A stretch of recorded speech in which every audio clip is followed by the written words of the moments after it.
વાત કરીએ સુરતની ઉત્તરાયણમાં ટ્રાફિક પોલીસ સાથે વાહન ચાલકની માથાકૂટ થઈ હતી।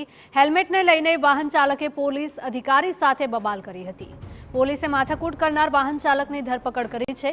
ટ્રાફિક પોલીસ કર્મી સાથે ફરજમાં રૂકાવટ કરનાર ઇસમો સામે કાર્યવાહી કરાઈ તો પોલીસે ઇસમોને તાત્કાલિક પકડીને કાયદાનું ભાન કરાવ્યું। માથાકૂટ કરનાર વ્યક્તિએ ધરપકડ બાદ માફી પણ માંગી હતી।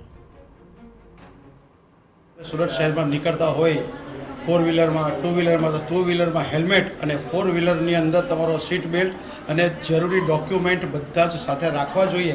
जो कदाच तमे राख्या नहीं होय अने क्यारेक जो तमे पकड़ाई जाए ने तमारो फोटो पड़ी जाए पोलीसवाळानी सामे जो फोटो पाड़ी ले तो कोई दलील पण नहीं करवी अने फोटो पड़ी जाए तो तमारो मेमो आवे तो तमारे फरजियात अचूक मेमो भरजो कारण के आ भूल हूँ करी चूक्यो छूं एटले अत्यारे हूँ पोलीस स्टेशन में छूं पण मैं भूल करी पण हवे तमे क्यारे भूल करशो नहीं।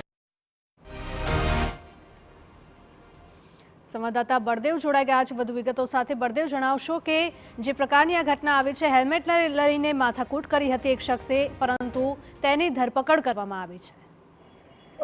જે રીતે સુરત પોલીસ દ્વારા સતત જે હેલ્મેટનો જે કાયદાનું લોકોને જે ભાન કરાવવામાં આવી રહ્યું છે, લોકોને પ્રયાસ કરવામાં આવી રહ્યો છે કે લોકો વધુને વધુ આ જે કાયદાનો અમલ કરે કારણ કે લોકોના સેફટી માટે હેલ્મેટ જરૂરી છે। કારણ કે અકસ્માતની અંદર હેલ્મેટ નથી પહેરેલું તેના કારણે અકસ્માતની અંદર લોકોના જીવ ગુમાવવાનો વારો આવતો હોય છે। ત્યારે ગઈકાલે સુરતના ઉત્તરાયણ વિસ્તારની જે ઘટના સામે આવી હતી કે ઉત્તરાયણ વિસ્તારની અંદર જે કેટલાક લોકો છે તે એક ટ્રાફિક પોલીસ સાથે હેલ્મેટ બાબતે જે રકઝક કરી હતી અને આ જે વિડીયો હતો તે વાયરલ થયો હતો અને પોલીસ દ્વારા ટ્રાફિક પોલીસ બાબતે ઉત્તરાયણ પોલીસ સ્ટેશનની અંદર આ બાબતે જે કમ્પ્લેન કરતા ઉત્તરાયણ પોલીસે આ બાબતે આ જે ઇસમો જે દેખાઈ રહ્યા છે તેમના વિરુદ્ધ જે કડકમાં કડક કાર્યવાહી કરી હતી અને તેમની સામે જે ગુનો રજીસ્ટર કરી અને તેમને પાસે જે માફી મંગાવવામાં આવી હતી અને જે યુવક જે માથાકૂટ કરતા પહેલા વિડીયોમાં નજરે પડે છે ત્યારબાદ પોતે પણ એક માફી માંગી રહ્યા છે જાણે તેને ભૂલનો અહેસાસ થયો હોય તે રીતના પોતે માફી માંગી રહ્યા છે અને લોકોને પણ અપીલ કરી રહ્યા છે કે હેલ્મેટ ફરજિયાત કરે અને કારણ કે હેલ્મેટ જે પોતાના માટે હોય છે પોલીસ જે કાયદાનું ભાન કરાવતી હોય છે।